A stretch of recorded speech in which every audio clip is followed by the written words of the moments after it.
seaside style.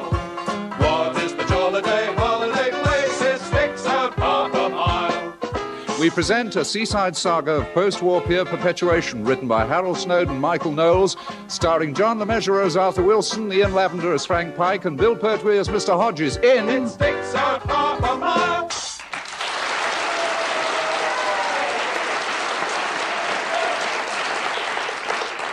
The time, 1948. The place, the pier Frambourne-on-Sea, somewhere on the south coast. Roll up, it's the greatest on earth. Roll up, roll up. Get your tickets for the pier here. Roll up. Put a sock in it, Pikey, old son. I'll never get this turnstile fixed. And that noise is going right through my ears. And you know I've got a perforated eardrum. Oh, I've been meaning to tell you. My mum's had hers done. What? Her ears, so she can wear earrings. You don't wear any, do you? Mine are perforated, not pierced.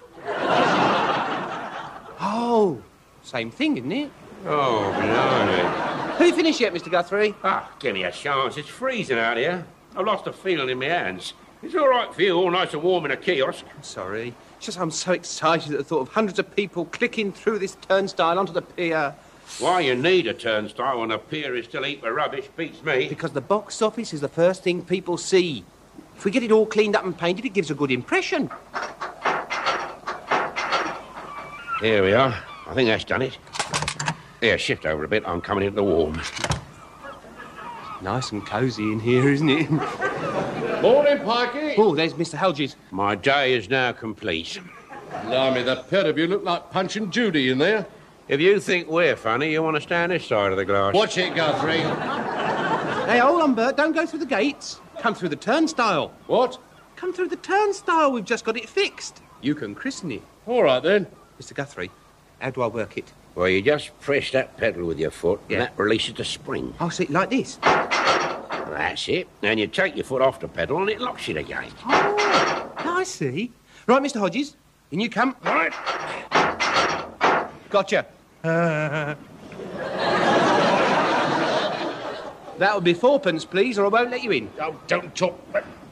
Oh, all right, then, here you are. Up. Welcome to Frambourne Pier. Come on, Pikey, let me in. Yeah, but I'm trying to. Well, stop mucking about then and open up. Mr. Guthrie, pedal seems to have stuck. Yeah, well, let's have a look.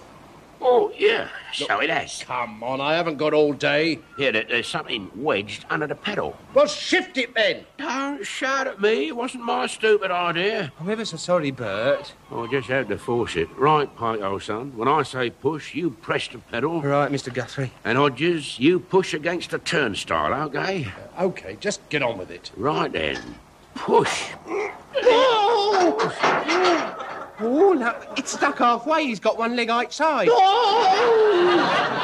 You all right, Bert? Of course I'm not all right, you hooligans. Oh! Hang on, Bert. Look, we'll soon have you out. Keep pushing, Hodges. Oh! I cannot push like this. Oh! Right, here goes. Oh! Oh, no! That's got it. Oh! Oh, that's better. There you are, you see. We got you out. Oh, thanks very much. No damage done. You speak for yourself. I was talking about the turnstile, but if I were you, I shouldn't ride my bike for a couple of days. Very funny. What was wedging the pedal? Just this old paper and stuff. Oh, yeah. Oh, this is interesting. All sorts of pamphlets and things. Hey, come in here and have a look at these, Bert. What? Oh, shift over. Yeah, right. What's this one, then? Grand Treasure Hunt. Find the fabulous horse. What's that, then? You give it here. Yeah, I remember this. The fabulous horse. It was hidden somewhere on the pier just before the war. No one ever found it. I couldn't find a horse on here. Not that sort of horse. It was a seahorse. I expect it swam away. Wasn't real. It was supposed to be made of gold and studded with jewels. Oh. Yeah, you had to buy one of these booklets and try and follow the clues. But why a seahorse? Why not a dog or a cat? Or even a rabbit. Don't be daft. Who's ever heard of a jewelled rabbit? A seahorse it was, and this local nutcase dreamed up the idea. Who was he? A bloke called Joshua Makepeace. He used to have a big house up on Brankston Cliffs. And no one ever found a horse? Nah. We had people swarming all over here at one time, and then war broke out, and we closed the pier. But didn't Joshua, as your father, come and get it? No. He was killed coming back from France. Dunkirk. No, his yacht capsized. And him being a bachelor, there was no one to claim it. So it could still be here. Oh, yeah. Just sink a fortune in gold and jewels on my pier. That means it's my property now. And mine. This could be the answer to all our financial problems, Pikey. Yeah. There is one little snag, of course. What's that? You got to find it first. That's easy. Just follow the clues in this booklet. Yeah. We had some of the best brains in the country down here, and they couldn't work it out. We'd have to get someone very clever to help us. Yeah, but who? Well, there's only one person clever enough to work out these clues. £7 plus 3 is... oh, no. Take away £2 10 shillings. That leaves... I was never very good at figures. Oh. Leave that for a moment, Mr. Wilson, and have another bloater paste sandwich. No, thank you, Miss Perkins. I couldn't... I must say it's awfully good of you to share your lunch with me. Oh, that's all right. I always make extra, just in case you feel like a bit.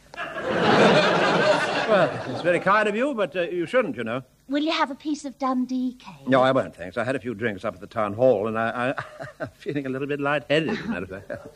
So if I do say anything strange, you will forgive me, won't you? It depends what it is. I'm feeling better already. What have I got on this afternoon? Well, there's several accounts to be looked at. Yeah. Then there's a couple of odd things from head office. Anyone I know? Pardon? Oh, never mind. Anything else? At 5 o'clock, you're meeting Mr. Hodges and Mr. Pike. Oh, yes.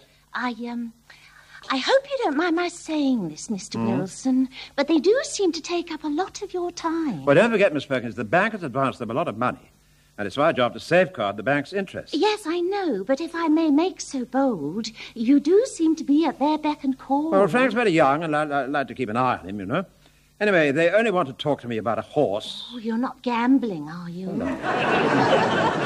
I'm going to see them about a seahorse. A seahorse? Yes. You see, they can't work the clues out. What clues? Well, the clues to tell them where the seahorse is. Oh. They want someone with a clear, incisive mind to unravel the clues. Who are they getting? Me. You'll be very good. But shouldn't you hurry? It might be dead by the time you get there. Well, it's not alive. Poor thing. It's died already, Oh, has it? no. It's a sort of a brooch thing made out of gold, studded with diamonds and things. It was hidden on the pier before the war. Oh, and you're going to track it down? Yes, I am. You know, sometimes one craves a little excitement. Oh, I know what you mean, Mr. Wilson. So do I. The funny thing, you know, but after the war, I thought I'd be happy with the quiet life. But I found that, I don't know, I was missing something. Oh, yes. I shouldn't be talking to you like this, you know. Oh, please do. You see, in these last few weeks, I've discovered that there's more to life than accounts and overdrafts. Oh, you're so right, Mr. Wilson. I mean, a man needs something more. Oh, I understand. Do you know, Miss Perkins, that... Yes, Mr. Wilson. Yeah, I think I will have that piece of Dundee cake after all. Right. I'll cut you a piece. You know, when Bert Hodges showed up after 3 years, I realized what it was I'd been missing. What? Well, it's awfully difficult to explain, really. It's rather like having a wart on your finger. It's irritating while it's there, but when it's gone, you miss it. Are you saying Mr. Hodges is like a wart? No. Oh, dear. Very amusing. No, of course not. Then what are you saying, Mr. Wilson? Well, a lot of things I shouldn't, I expect. You've got to admire old Hodges, in a way. Why? I mean, who else can you think of would want to take on a derelict old pier? Nobody. And who else could... No, you're right. Oh,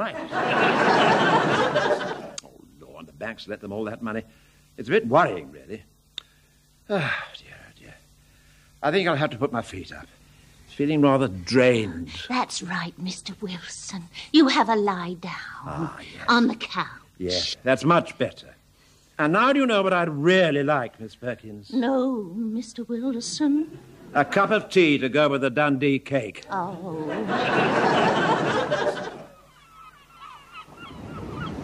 Well, quite frankly, I'm beginning to doubt if there ever was a golden seahorse. I think I'm inclined to agree with you, Arthur. He must be here somewhere. Now, look, Frank, we've been searching this pier for over a week now, and we're no closer.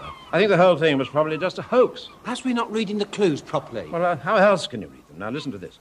Face the north and then turn back. You'll be on a different track.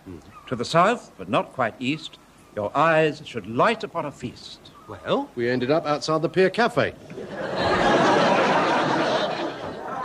right in a way. Then there was this one. Take 50 paces to the west, take 50 more, then have a rest. By the time you've reached your journey's end, here is something you'll need to spend. Yes, that was the roller penny stall. At least we were getting warmer. Well, here's another. When the moonlight strikes the water, you'll see things you didn't order. And what did we see? Guthrie's daughter under the pier with young Fred Armitage. I didn't see that. No, well, I didn't think it was good for you. Didn't seem to be doing Fred Armitage any harm. All right, Mr. Hodges, all right. I don't think we need dwell on it. Suffice to say that we didn't find what we were looking for. I think Fred Armitage did. Is he looking for the seahorse as well? Yes, all right. Shut up, Look, can we leave the subject of Fred, what's his name now? Now, the whole episode's been a waste of time. Uncle Arthur, I've got an idea. Oh, Lord, have you? Why don't we get professional help? What are you talking about, Pikey? Why don't we go to Madame Zara? Ask her. Madam Zara? The fortune teller. You know, she used to have a booth on here. Oh, I know who you mean. She works for the council in forward planning. That's her. Remember, I told you once she said I'd got great business sense. Yes, she drinks, doesn't she? What's that got to do with it? Absolutely nothing. Yes, well, she said I'd always be respected for my business decisions. Well, that was before you bought the pier, wasn't it? Oh, yes. Well, quite. I honestly don't see how she can help. Well, she's a fortune teller. Perhaps she can tell us where this fortune is. It's very amusing, Frank. I'm being serious. It's worth a try, Arthur. Oh, it's absurd. It was bad enough getting mixed up with all this treasure hunt nonsense in the first place. But now you're talking about clairvoyance. I mean, it's gone too far. Wouldn't do any harm to go and see her. I'm sorry, Frank, but nothing would induce me to go anywhere near. Nothing. I must say, it's awfully good of you to see us, Madam Zara. Not at all. As a matter of fact, I was expecting you. Oh. Did you hear that, Bert? She knew we were coming. She must have got our thought waves. Fred Guthrie rang up to tell me. So much for thought waves, Frank. Oh, make yourselves comfortable, won't you? Do sit down. Thank you. Thank you very Oh, much. just shift those bottles, Mr. Hodges. Right. I can't think how they got there. Uncle Arthur? Yeah? I can't sit down. Well, why not? There's a great big black cat on my chair. Oh, just lift him off, Mr. Pike. He won't hurt you. Oh, right. What's his name? Satan. Oh, what a lovely name. Well, come on then, Satan. There's a good pussy. Oh, no, that's a good boy, Satan. Oh, come, Mummy, come, that's my boy. Oh, he's taken to you, Mr. Pike. Oh. Blimey, I hate to think what he'd be like if he hadn't. Strangely enough, I had a premonition about you, Mr. Wilson. Oh, really? Yeah, I was having a gaze into my crystal ball only yesterday, and I saw this tall, dark, handsome stranger. Good Lord, did you? And then in you walked. It doesn't always work then. All the ladies go for Uncle Arthur, don't they, Bert? Oh, yes, he's a real Don Juan. I saw two figures with you. One was a domineering sort of person. I wonder who that could be. And the other was a younger, rather simple soul. He was sucking his thumb. I expect there were customers at Uncle Arthur's bank. You do get some funny people in there, you know. Yeah, sounds like it. Anyway, the thing is, Madam Zara... Oh, there's no need to call me Madame. I'm just plain Gladys Bickerstaff, really. Oh. Well, that's very nice. Yes, that's the name I went under when I was a hoofer. Oh, what? A hoofer. Thought that's what you clean carpets with. That's what we in show business call a dancer. Oh, you haven't always been a madam, then? I beg your pardon. Mr. Pike means you haven't always been a fortune teller. Oh, I see. No, it was only after I give up me dancing, or rather it give me up, that I discovered I had the gift What gift? of second sight. Oh. So why we're here, Gladys? Madam to you. Madam Gladys, you see, you might be able to help us. Yeah, to find the fabulous seahorse. Hang on, Pikey. Yes, steady on, Frank. You see, Mrs. Miss Bickerstaff. Gladys to you, please. Gladys. Yes. Gladys. Yes. Well, Mr. Hodges and Mr. Pike seem to think you can help us find this so-called treasure. Treasure? It's a gold seahorse studded with jewels. Oh, yes, I remember. Old Joe Makepeace hid it on the pier just before the war. That's the one. Right, Casey, he was. More money than sense. You knew him, did you? Oh, I'll say. Oh, he used to invite me up to the Grange to do readings. Oh, yeah. Oh, I had to watch him mind. Oh, he used to try and ply me with drink. Good heavens. Not that I'm much of a one for alcohol, you understand. Not much. He was very fond of the sea, wasn't he? Well, yes, in some ways. He was like a ruddy octopus at times. Arms everywhere. What's that mean, Uncle Arthur? What? Well, it means he sort of gestured a lot. Oh, he was a real character. He used to ride along the cliffs on a black horse with his cloak flying in the wind. I always said he was just like Rochester. Oh, yeah, I like him. I mean, he and Jack Benny are ever so good on the radio, aren't they? I was referring to Rochester and Miss Jane Eyre. Oh, I don't think I know them. No, I don't. Do they live around here? Oh, he was obsessed. He was obsessed with life on the other side. You mean the Isle of Wight? No, I mean, he was always going on about the hereafter. What did you say to him? I know what you're here after. I don't get that. Yes, all right, but don't worry, Frank. I'll tell you when you're... I know when I'm older. Oh, I shall never forget the last time I saw him. It was just before he made his fateful voyage to France. You mean when his yacht overturned? Yes. I'd been up to the Grange the night previous with my crystal ball.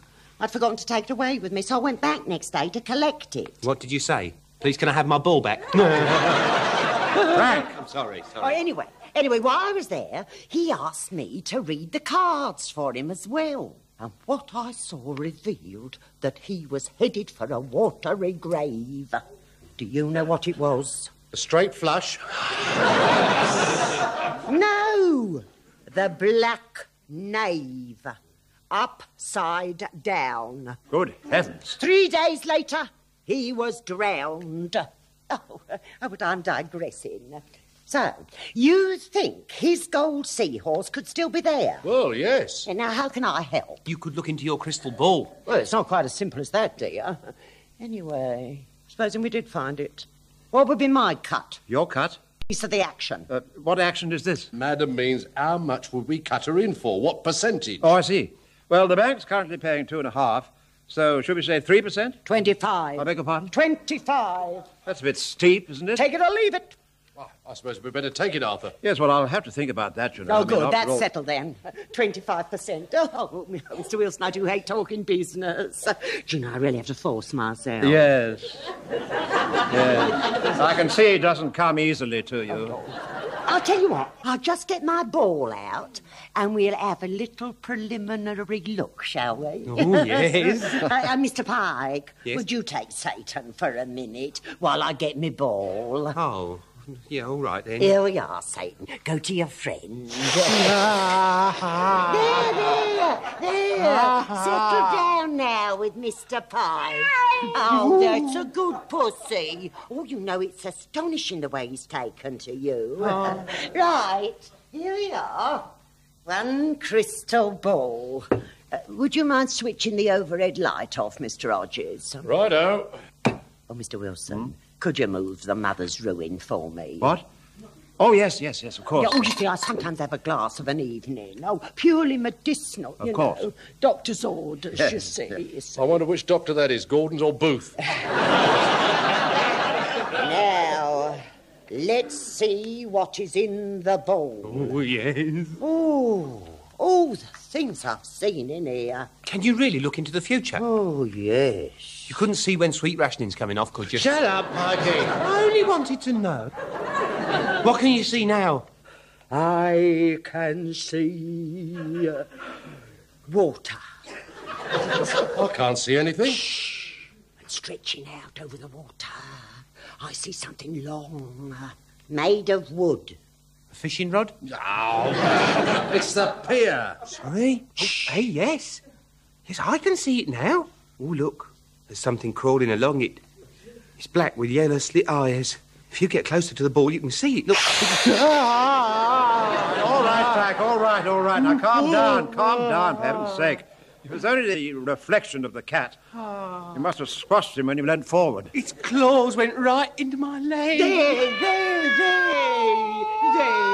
Are you all right, my beautiful? Not too bad, thanks. I was talking to Satan. I'm sorry. There, that's a good boy. You go and have your little supper then. Oh, it's nice raw hearts and chicken livers.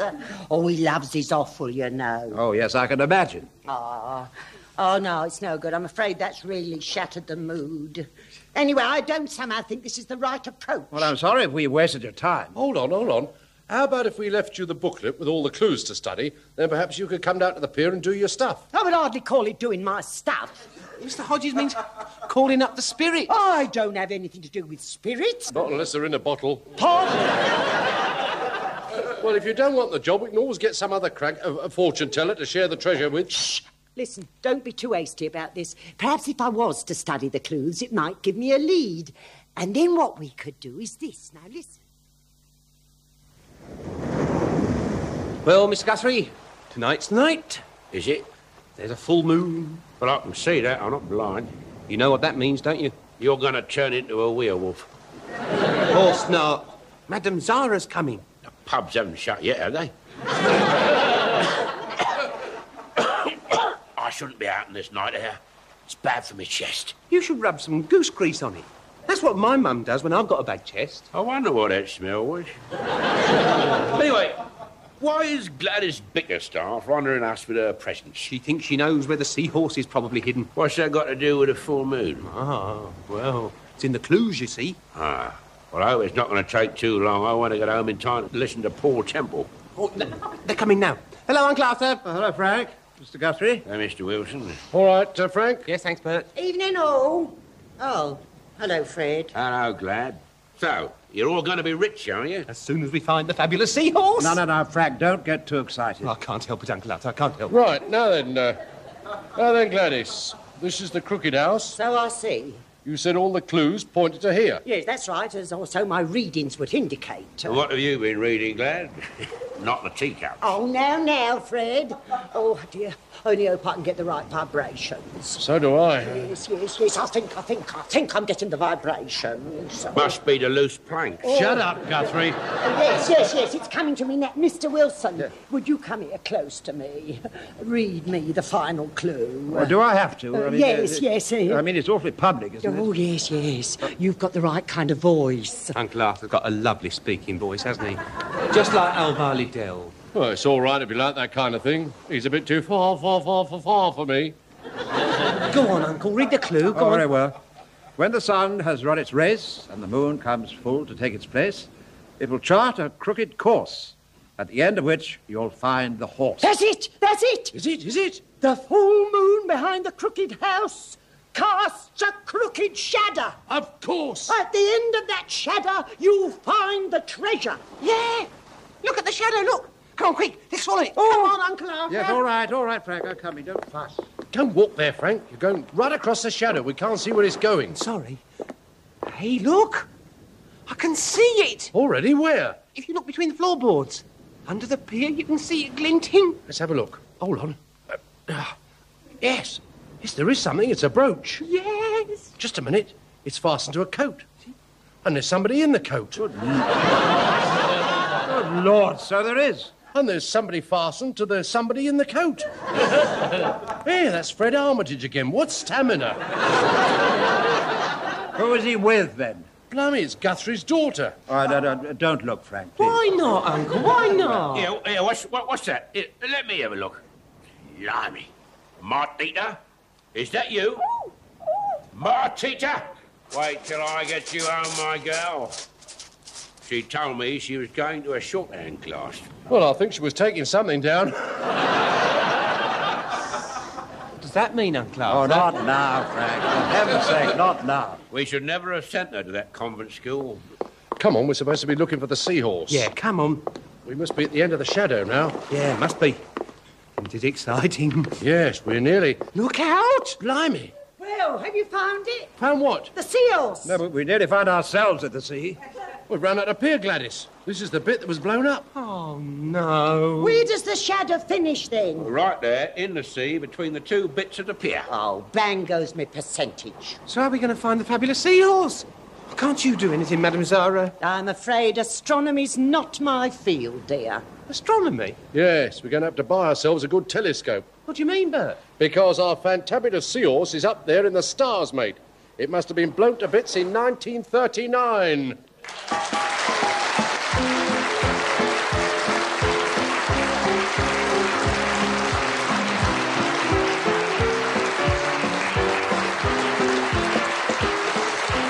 You've been listening to It Sticks Out Half a Mile, starring John Le Mesurier as Arthur Wilson, Ian Lavender as Frank Pike, and Bill Pertwee as Mr. Hodges, whose characters were originally created by Jimmy Perry and David Croft. Also in the cast were Vivienne Martin as Miss Perkins, Glyn Edwards as Guthrie, and Betty Marsden as Madame Zara. It Sticks Out Half a Mile was written by Harold Snowden and Michael Knowles, and produced by Martin Fisher.